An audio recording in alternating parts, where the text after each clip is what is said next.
Good morning. Good morning and welcome to your 5 a.m. cash flow mastery. And my dear friend, the topic for today is MSME. Micro, small, medium enterprises rights, duties, benefit, especially in recovery of payment. क्या मतलब हुआ कि MSME के अंदर आखिर अधिकार क्या हैं और जिम्मेदारियां क्या हैं, क्या बेनिफिट दिए हुए हैं भारत सरकार ने माइक्रो स्मॉल और मीडियम इंटरप्राइजेस को, खास तौर पे किसमें, रिकवरी रिकवरी ऑफ पेमेंट के अंदर। आज हम इसके बारे में बात करने वाले हैं, बड़ी डिटेल में बात करने वाले हैं, बड़े सिस्टमेटिक तरीके से बात करने वाले हैं, जिसके अंदर हम समझेंगे कि आखिर ये एमएसएमई के अंदर आता क्या है, कौन आता है। तो आज की डेट के अंदर, टुडे, लिमिट क्या है किसकी, एमएसएमई की, और उसके बाद जितने भी बेनिफिट्स हैं। तो अब ना बहुत ही इंपॉर्टेंट डिस्कशन होने वाली है, तो आप जरा एकदम अलर्ट हो जाओ आज की इंपॉर्टेंट सेशन के अंदर। तो एक बात ये समझ लेते हैं कि एमएसएमई की जो डेफिनेशन है, क्या उसके अंदर कोई चेंज आया था? हाँ हाँ, अभी बजट में चेंज आया था ना।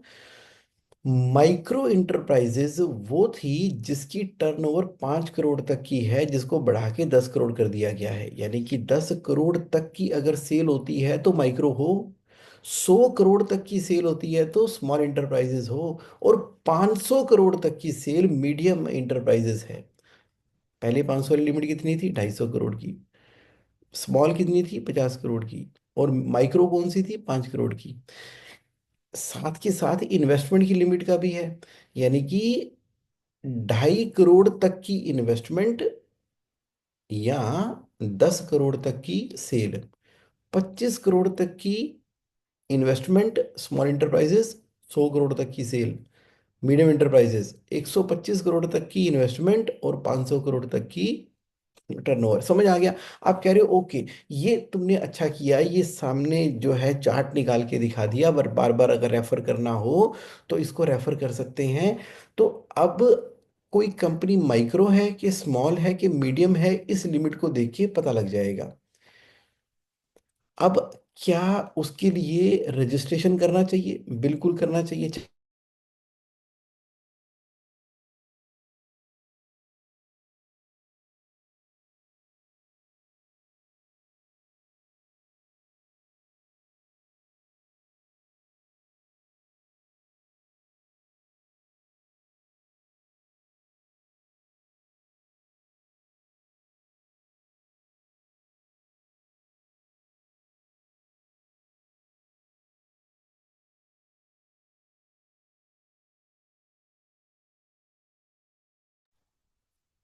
ओके, थोड़ी सी डिस्टरबेंस आई तो कोई बात नहीं, डिस्टरबेंस तो आती रहती जिंदगी के अंदर। अब वापसी चलते हैं अपने प्रोसेस के ऊपर, ठीक है। तो यहाँ पर हमें समझ में आ गया, क्या समझ में आ गया कि एमएसएमई की डेफिनेशन क्या है, क्लियर हो गई। अब आपको क्या करना है? नेक्स्ट स्टेप करना है रजिस्ट्रेशन प्रोसेस उद्यम के ऊपर। आप चेक करो, क्या आप ऑलरेडी एमएसएमई पे रजिस्टर्ड हो के नहीं हो? नहीं हो तो करवा लो, अगर हो तो चेक कर लो कहाँ पर, उद्यम रजिस्ट्रेशन .gov.in के ऊपर चले गए। जैसे ही आप यहाँ पर जाओगे तो आपके सामने पोर्टल खुल गया है गवर्नमेंट का, for new entrepreneur who are not registered yet as MSME और दोस्त विद EM2। करो क्लिक यहाँ पे। तो अगर आप पुराना रजिस्ट्रेशन करके बैठे हो तो अब आपने रजिस्ट्रेशन को लास्ट ईयर आपने अपडेट करना था, जरूर कर लिया होगा। और आपने कहा कि ठीक है जी Mohan, micro small medium enterprises के लिए जो गवर्नमेंट की वेबसाइट है वहां पर हम अपने आप को चेक कर लेंगे, रजिस्टर कर लेंगे, सर्टिफिकेट आ जाएगा। अगर आप रजिस्टर्ड हो, सर्टिफिकेट हो, तभी के तभी आप किसी भी बेनिफिट के लिए एलिजिबल हो, अदरवाइज नहीं। तो बेनिफिट है क्या? कौन से बेनिफिट हैं जो गवर्नमेंट ने दे दिए हैं, चेक कर लेते हैं। देखो, फाइनेंशियल बेनिफिट भी हैं और ऑपरेशनल बेनिफिट भी हैं। फाइनेंशियल बेनिफिट क्या है एमएसएमई होने का? पहला, प्रायोरिटी लेंडिंग बाय बैंक, जितने भी बैंक है ना, अगर आप उनको एमएसएमई का रजिस्ट्रेशन सर्टिफिकेट देते हो, तो गवर्नमेंट्स की जितनी भी लोन की फंडिंग की ये स्कीम वो स्कीम जो आती है, वो तभी आती है कि पहले आपको सर्टिफिकेट प्रोवाइड करना होता है। तो प्रायोरिटी लेंडिंग की जा रही है किसको? एमएसएमई को। दूसरा, सबसे बड़ी बात, कोलेटरल फ्री, कोई गारंटी कोई सिक्योरिटी कुछ नहीं देना। सीजीटीएमएसए के अंदर लोन मिल रहा है, मिलता ही है, बहुत सारी स्कीम है। आपने चाहे SBI, PNB, HDFC, yes bank किसी को भी अप्रोच किया, तो कोलेटरल फ्री एमएसएमई को डेवलप करने के लिए जो लोन मिल रहा है, वो एक बड़ा बेनिफिट है। और इंटरेस्ट सब्सिडी मिलती रहती है अलग अलग प्रोजेक्ट्स के ऊपर, स्टेट के हिसाब से, सेंटर के हिसाब से। आप जो भी प्रोजेक्ट लगाते हो, तो आपने बात किससे करनी है? आपने बैंक से बात करनी है। और फिर गवर्नमेंट की जो एजेंसी है, जैसे सिडबी, SIDBI, वहां से बात करते हो, तो आपको पता लगता है कि ओके, एमएसएमई के द्वारा ये तीन चीजें तो हमें मिल ही रही है। देखा जाए, प्रायोरिटी लैंडिंग हो गई, कोलेटरल फ्री लोन हो गया, और इंटरेस्ट सब्सिडी हो गई। ऑपरेशनली क्या बेनिफिट मिल रहे हैं? Reservation of product for manufacturing. बहुत सारी ऐसी कैटेगरीज हैं जिसको बोल दिया गया है कि भैया मैन्युफैक्चरिंग करोगे तो एमएसएमई वाले करोगे। और गवर्नमेंट के टेंडर के लिए जब हम अप्लाई करते हैं, तो अर्नेस्ट मनी डिपॉजिट, EMD, नहीं देनी पड़ती कई तरह के टेंडर के, प्रोवाइडेड कि आप एमएसएमई की डेफिनेशन के अंदर फॉल करते हुए टेंडर लगते हैं, टिक करते हैं ना हम। मेरी टर्नओवर पहले 50 करोड़ से नीचे है, तो मैं स्मॉल हूँ, अब 100 करोड़ हो गई है, तो वो टिक करते हैं, तो EMD वहां पर जमा नहीं करानी पड़ती। और फास्टर अप्रूवल, लाइसेंस और रजिस्ट्रेशन का बेनिफिट गवर्नमेंट दे रही है। और आपको ये भी मालूम होगा कि रीइंबर्समेंट मिल जाती है, ISO सर्टिफिकेशन, है ना। आप अपनी कंपनी को ISO करवाना चाहते हो, अप्लाई करते हो, उसके बाद जो उसके ऊपर पैसे पे करते हो, आपको डिपार्टमेंट की तरफ से उसकी रिकवरी भी हो जाती है। तो राइट क्या है एमएसएमई होने का? आप कह रहे हो कि मैं माइक्रो स्मॉल इंटरप्राइजेज हूं, क्योंकि मेरी टर्नओवर 500 करोड़ से नीचे है इसलिए मैं मीडियम हूँ, 100 करोड़ से नीचे है इसलिए मैं स्मॉल हूँ, 10 करोड़ से कम है तो मैं माइक्रो इंटरप्राइजेज हूँ, 0 से 10, 10 से 100, 100 से 500। तो मैंने रजिस्टर्ड भी करवा लिया। रजिस्टर्ड करवा के जब भी मैं बैंक्स वगैरह को अप्रोच करता हूँ, या अपने EMD वगैरह नहीं देनी पड़ती, तो एमएसएमई होने का ये बेनिफिट तो मुझे हो ही रहा है। तो अब मेरे पास अधिकार क्या है, राइट क्या है? राइट सबसे पहला ये है कि buyer must make payment within 45 days from the acceptance. Word क्या है? एक्सेप्टेंस। आपने गुड्स या सर्विस उसको डिलीवर कर दी, उसने चालान को एक्सेप्ट कर लिया, वहां पहुंचा दी, उसके बाद पहुंच चुकी है। अब सेक्शन 15 के हिसाब से आपको ना 45 दिनों के अंदर पेमेंट लेने का अधिकार आ चुका है। और अगर वो पेमेंट 45 दिनों में नहीं आती, तो आप उसके ऊपर इंटरेस्ट ले सकते हैं। कितना? जो RBI बैंक रेट का जो इंटरेस्ट चल रहा है, उसके 3 गुना के बराबर, 3 गुना के बराबर का आपको डिलेड पेमेंट के ऊपर इंटरेस्ट लेने का अधिकार है। और एमएसएमई जो है, अगर उसको 45 दिनों के अधिकार प्लस इंटरेस्ट की पेमेंट नहीं मिलती, तो सेक्शन 18 के हिसाब से आप केस फाइल कर सकते हो MSC फैसिलिटेशन काउंसिल के अंदर। जरा इसको समझते हैं, स्टेप बाय स्टेप समझते हैं कि अब रिकवरी कैसे होगी पेमेंट की। MSME हो आप, हो, माल सप्लाई कर दिया, 45 दिन में पेमेंट आनी चाहिए, क्या प्रोसेस फॉलो करना है? देखो, अगर पेमेंट नहीं आ रही है, तो सबसे पहला सॉल्यूशन क्या है कि एमिकेबल कम्युनिकेशन है, रिमाइंडर।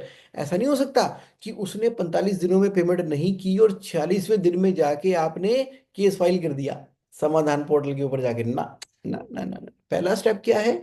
आपको एमिकेबल कम्युनिकेशन करनी है। क्या पता कोई जेन्युइन कारण हो, कोई क्वालिटी का इशू हो, या कोई और बड़े सारे कारण हो सकते हैं, लेकिन आपको कम्युनिकेशन पूरी की पूरी मेंटेन करनी है। कहाँ पर? MSME के अंदर, बताता हूं मैं। यानी कि अगर एमिकेबल तरीके से रिमाइंडर देने के बावजूद भी कोई इशू रिजोल्व नहीं होता, तो आपको क्या करना है? अब MSME समाधान पोर्टल के ऊपर चले जाओ। वो क्या होता है? ये रहा, समाधान .msme.gov.in पोर्टल के ऊपर चले गए, और इस पोर्टल के ऊपर आप जाओगे तो इस तरह से आपके सामने एक स्क्रीन ओपन हो जाएगी इस पोर्टल की, जहां पर आपने जाना है। क्या करना है वहां जाके, ये देखो इस वाली स्क्रीन पे चले गए, खुल गई। इस वाली वेबसाइट का नाम ही है micro ministry of micro small and medium enterprises MSME समाधान डिलेड पेमेंट मॉनिटरिंग सिस्टम, ये भारत सरकार की है। ये दिखा रहा है कि एप्लीकेशन फाइल्ड बाय एमएसई अभी तक कितनी है, 2,29,698 एप्लीकेशन फाइल हो चुकी हैं। एप्लीकेशन म्यूचुअली सेटल हो चुकी है 21,426। Application yet to be viewed by the MSME council जो है वो 56,723 उन्होंने देखनी है। 63,463 एप्लीकेशन रिजेक्ट कर दी गई हैं, और 40,777 केसेस डिस्पोज कर दिए गए हैं, और 41,309 cases currently under the consideration of MSME है। इस पे आप क्लिक करते हो, पूरी की पूरी जानकारी मिल रही है। अब पूरी की पूरी केस स्टडीज भी है, कितने केस फाइल हुए, कितना अमाउंट पेबल था, और कितने 40,777 करोड़ रुपए का फैसला अभी तक आ चुका है। इस तरह से 30 अक्टूबर 2017 से के बाद, जब से एमएसएमई का पोर्टल लॉन्च हुआ है, आप देख रहे हो लोग इसका इस्तेमाल कर रहे हैं, एमएसएमई समाधान पोर्टल का। तो फिर क्या किया आपने, करना क्या होता है इसके अंदर, समाधान पोर्टल के अंदर ना अपलोड करना होता है इनवॉइस की कॉपी को अपने उद्यम सर्टिफिकेट के साथ के अंदर। तो सिस्टम ही अब जनरेट करता है, नोटिस चला जाता है बाहर के पास में कि आपका केस जो है ना वो समाधान पोर्टल के ऊपर अपलोड कर दिया गया है, नोटिस चला गया। उसके बाद अब नेक्स्ट स्टेप क्या होगा, अब एमएससी फैसिलिटेशन काउंसिल जो है उसका प्रोसेस स्टार्ट हो जाएगा। वो क्या है, लीगल हियरिंग होती है, आर्बिट्रेशन होती है, और फाइनल अवार्ड किया जाता है कोर्ट की डिग्री के साथ में कि इतने पैसे देने बनते हैं और आपने ये पैसे देने हैं। और जो ऑर्डर पास कर दिया एमएससी ने उसको आप इन्फोर्स कर सकते हो डिस्ट्रिक्ट कोर्ट में से। आम तौर पे ना कुछ गलतियां हैं जो एमएसएमई में हम कर देते हैं, जिसको हमें अवॉइड करना है। क्या है, पहला, रजिस्टर्ड ही नहीं कराया। हमने अपने आप को उद्यम के पोर्टल के ऊपर रजिस्टर्ड ही नहीं कराया। अगर रजिस्टर ही नहीं कराया तो फिर आगे का सारा प्रोसेस ही खत्म हो गया ना।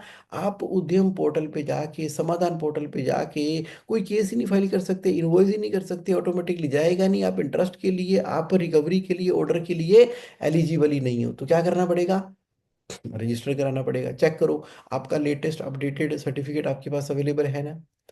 दूसरा क्या होता है कि हम बहुत डिले कर देते हैं, इतना डिले कर देते हैं कि वो मैटर ही खत्म हो जाता है, खत्म हो जाता है। कई लोगों ने तो 3-3 साल निकाल दिए, 45 दिनों की पेमेंट नहीं आई है तो 3 सालों में तो वैसे ही वो बार हो जाती है, कोई केस ही नहीं कर सकते हम। तो आपको अगर लगता है कि सामने वाला जेन्युइनली पेमेंट नहीं दे रहा है तो बहुत ज़्यादा डिले नहीं करना। तीसरा क्या है, डॉक्यूमेंटेशन। माल सप्लाई कर दिया, सर्विसेज दे दी, लेकिन ढंग से प्रॉपर इनवॉइस की कॉपी हमारे पास है ही नहीं, डिलीवरी चालान है ही नहीं जो कि हमने उससे रिसीव कराया हो, जो कि ये प्रूफ हो किस बात का, कि उसने गुड्स को एक्सेप्ट कर लिया है। नहीं तो सामने वाला बोलता है कि मेरे पास माल आया ही नहीं, है ही नहीं। अब देखा जाए, अगर आप सप्लाई कर रहे हो तो जीएसटी के पोर्टल के ऊपर ई वे बिल एक बहुत बड़ा सबूत होता है, आपका जो टैक्स इनवॉइस होता है बहुत बड़ा सबूत होता है, आप जो डिलीवरी चालान देते हो वो एक बहुत बड़ा सबूत होता है। उसके बाद जो ईमेल के ऊपर आप कम्युनिकेशन करते हो पूरी डिटेल देते हुए, क्योंकि उसके ऊपर डेट टाइम की स्टैंप आ जाती है, ये सारे के सारे प्रूफ्स हैं, लेकिन हम उसको ना रखने के चक्कर में परेशान होते हैं। और क्या होता है कि जब हमें पेमेंट नहीं आ रही होती तो हम सामने वाले के पास जाते हैं, तो सामने वाला या तो हमारे हाथ में पोस्ट डेटेड चेक पकड़ा देता है। एक तो 45 दिन उसने पेमेंट नहीं की, फिर हम उसके पास गए, फिर उसने पेमेंट नहीं की, फिर उसके फॉलोअप करते रहे, कहता है ये भाई साहब पकड़ो, पीडीसी पकड़ो। हम पीडीसी लेके आ जाते हैं, वो पीडीसी की लंबी लंबी डेटें होती हैं। या वो हमें वर्बल प्रॉमिस कर देता है, कर देंगे, हो जाएगा, 2 दिन है, 4 दिन है, देख रहे हैं, हो रहा है, कर रहे हैं, और हम उसी को एक्सेप्ट करते हुए, और पेमेंट जो है वो गोल गोल घूमती रहती है। तरीका सही क्या है, सही तरीका मैं आपको ना एक केस स्टडी से बताता हूँ, जिसके अंदर 12 लाख रुपए एमएसएमई की मैन्युफैक्चरिंग यूनिट ने रिकवर कर लिए। एक कंपनी है श्री प्लास्टिक प्राइवेट लिमिटेड, जो कि फरीदाबाद हरियाणा की है, और वो प्लास्टिक मोल्डेड कंपोनेंट बनाती है, ऑटोमोबाइल इंडस्ट्री है। अब उसने अपने आप को क्या किया हुआ है, रजिस्टर्ड किया हुआ है उद्यम के पोर्टल के ऊपर। अब उसका जो क्लाइंट है वो लार्ज ऑटोमेटिव ओईएम है। उसने माल सप्लाई कर दिया।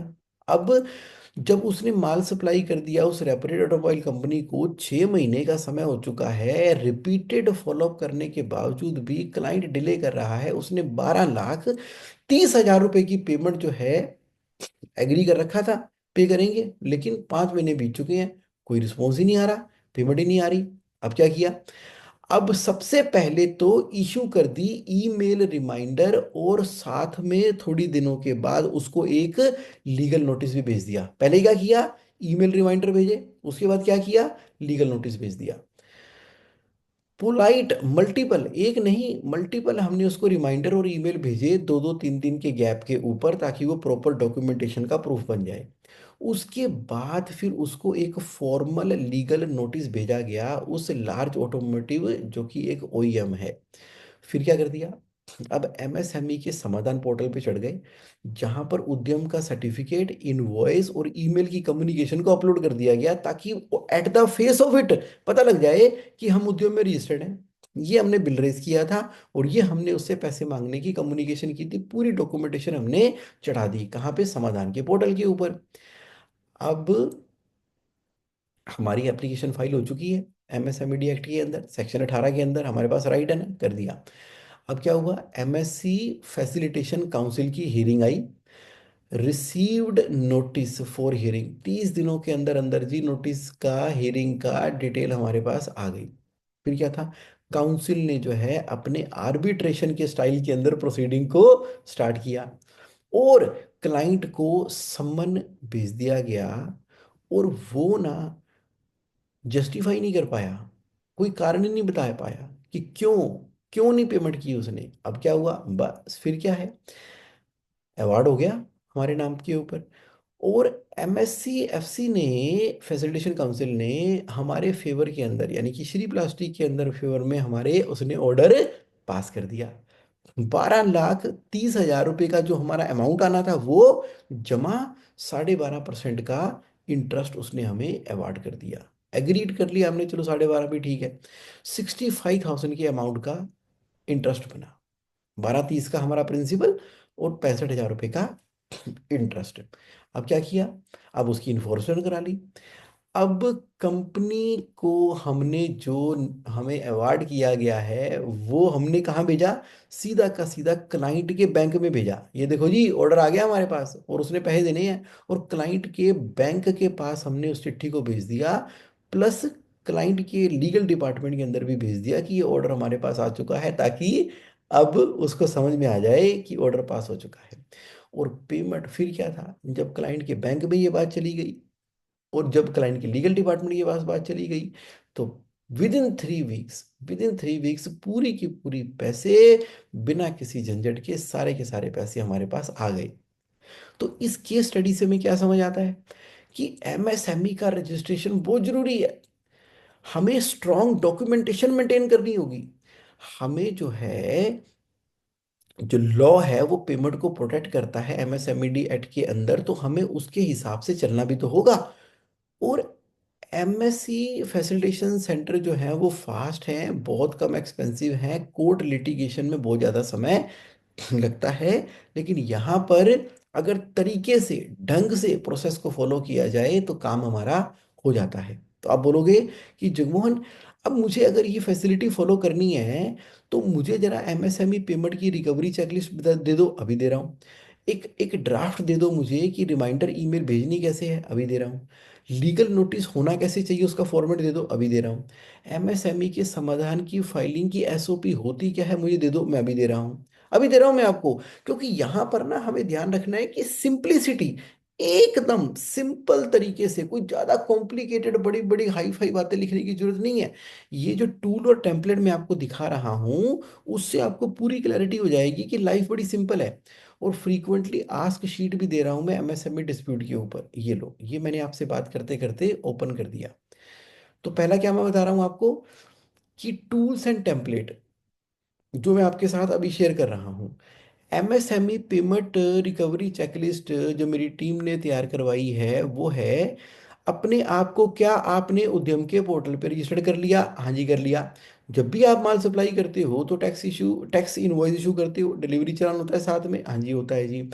आपके चालान के ऊपर, आपके टैक्स इनवॉइस के ऊपर प्रॉपर तरीके से पेमेंट टर्म्स मेंशन की हुई है, हाँ जी। तो क्या हम ईमेल और एसएमएस कम्युनिकेशन कर रहे हैं फॉलोअप की पेमेंट के लिए? क्या हमने कलेक्शन इंजन लगाया हुआ है? हाँ जी लगाया है। क्या हम reminder with proof of delivery के साथ में उसको भेज रहे हैं कि पेमेंट कर दीजिए? हाँ जी भेज रहे हैं। क्या अब हमने फाइल कर दी है कंप्लेंट एमएसएमई समाधान के पोर्टल के ऊपर अगर कोई रिस्पॉन्स नहीं आया 45 दिनों में? हाँ जी कर दी है। किस तरह की ईमेल करनी है? सब्जेक्ट क्या होगा? Gentle reminder for payment due. Dear client का नाम, this is a kind reminder regarding the pending payment of 12,30,000 against invoice number 35 36 38 dated so and so. Detail दे दो नीचे। As per agree terms, the due date was 24 January 2025। Kindly process the payment at the earliest. Looking forward for your confirmation, best regards. तो इस तरह से आपने simple email भेजी। अब लीगल नोटिस कैसे देना है आपने? क्लाइंट को सब्जेक्ट भेजो मेल के ऊपर, legal notice for recovery of dues dear sir.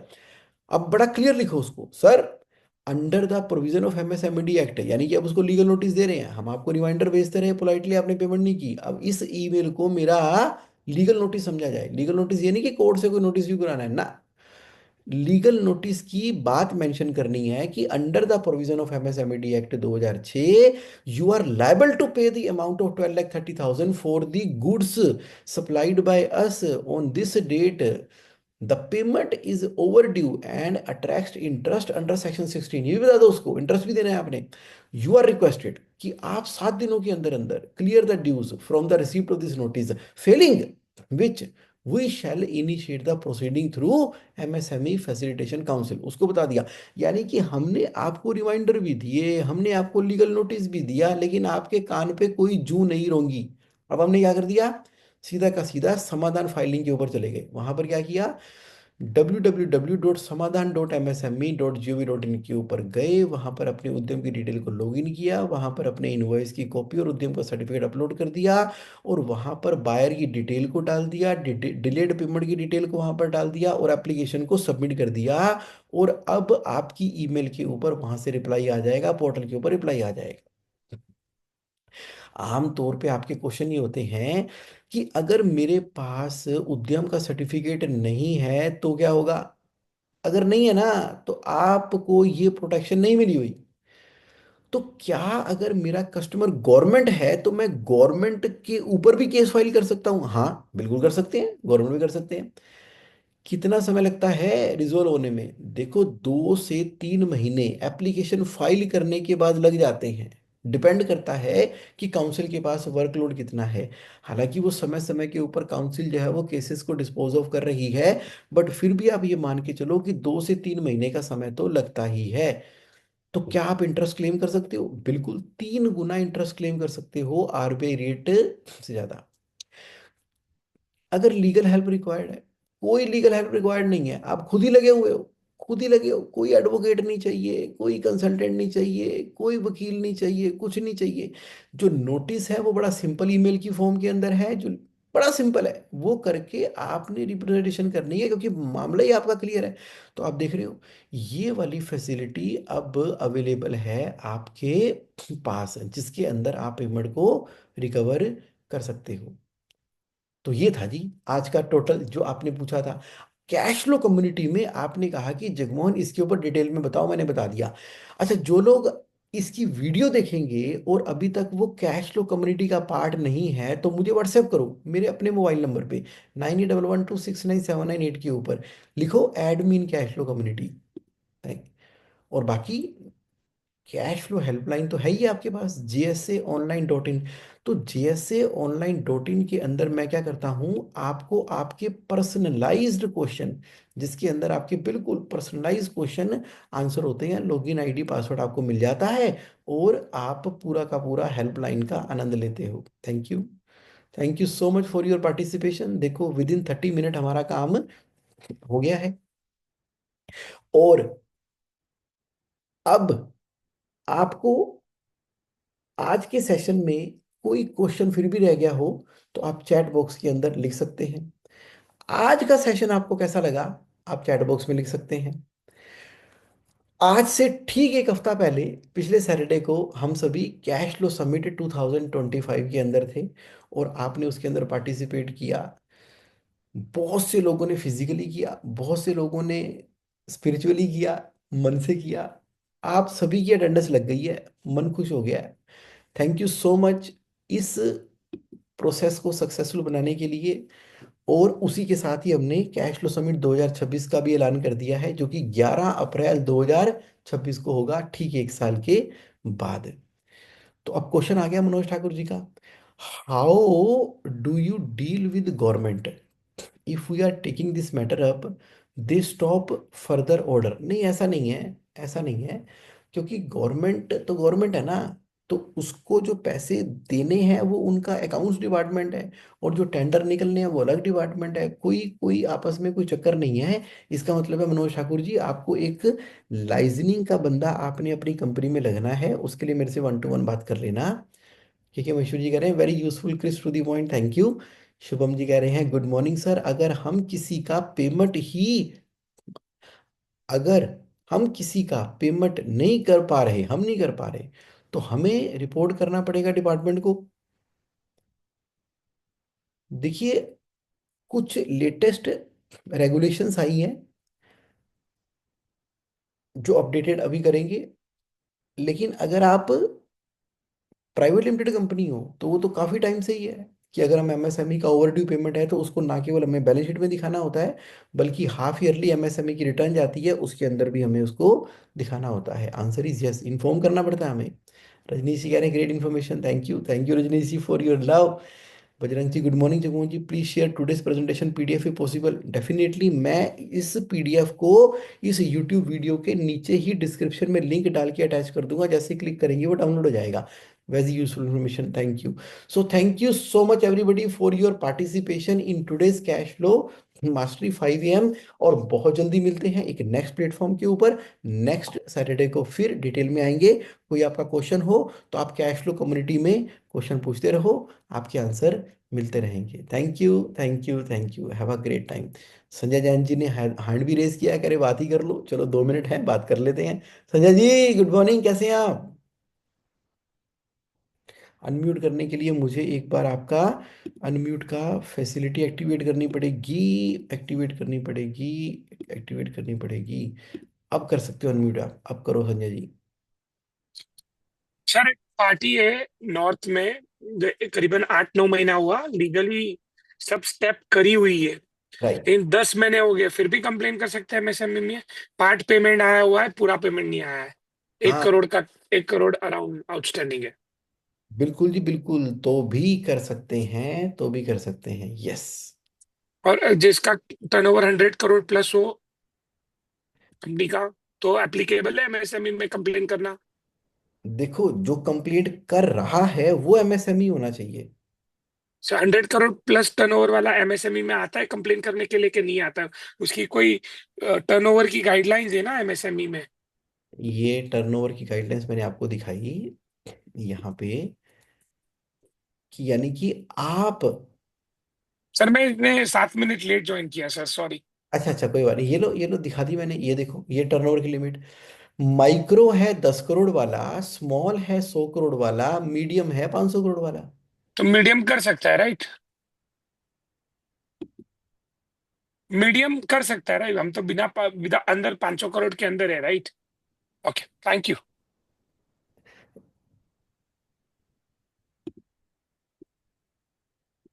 Sir बाकी मैं आपसे फोन पे अलग से बात करूंगा सर, ऑफलाइन। हाँ कुछ ना डिस्टरबेंस आ रही है, देखो। सर मेरी अभी सुनाई दे रहा है? हाँ अभी सुनाई दे रहा है, हाँ जी आप बताइए। मतलब मेरी टर्नओवर 500 करोड़ के अंदर है तो मैं आता हूँ, तो मैं कंप्लेंट कर सकता हूँ? हाँ आप कंप्लेंट कर सकते हैं, इसके अंदर ना मेरे से 1 to 1 बात करना। इसके ना 3 एरियाज हैं। माइक्रो और स्मॉल वाले तो सब कुछ कर सकते हैं, माइक्रो और स्मॉल वाले। लेकिन ये जो मीडियम वाले हैं ना, आप टेक्निकली नहीं कर सकते। ये बेनिफिट माइक्रो स्मॉल वालों को है, 100 करोड़ से नीचे वालों का। लेकिन 500 वालों के लिए रास्ता अलग है, वो मैं बताऊंगा आपको। तो done sir, done. Straight answer है नो। ना भाई, मुझे बताया गया नहीं कर सकते, सो दैट वाज। माइक्रो और स्मॉल, माइक्रो और स्मॉल जो है वो जो मीडियम है ना, उसको इस तरीके से तो नहीं, तरीका दूसरा है उसका। वो भी एक्टिवेट कर दिया है सर। बस ठीक बात है। ठीक है सर। आपकी दिल्ली क्लास अटेंड नहीं कर पाए बिकॉज भी हमारे घर में प्रोग्राम था, सो बट चलिए। You always nice and crisp. Thank you अरे सर, थैंक यू। स्पिरिचुअली और लव आपका हमेशा प्रेजेंट था, मैं फील कर रहा था उस प्रेजेंस को। थैंक यू जी, thank you, thank. Great sir, take care, thank you. Bye.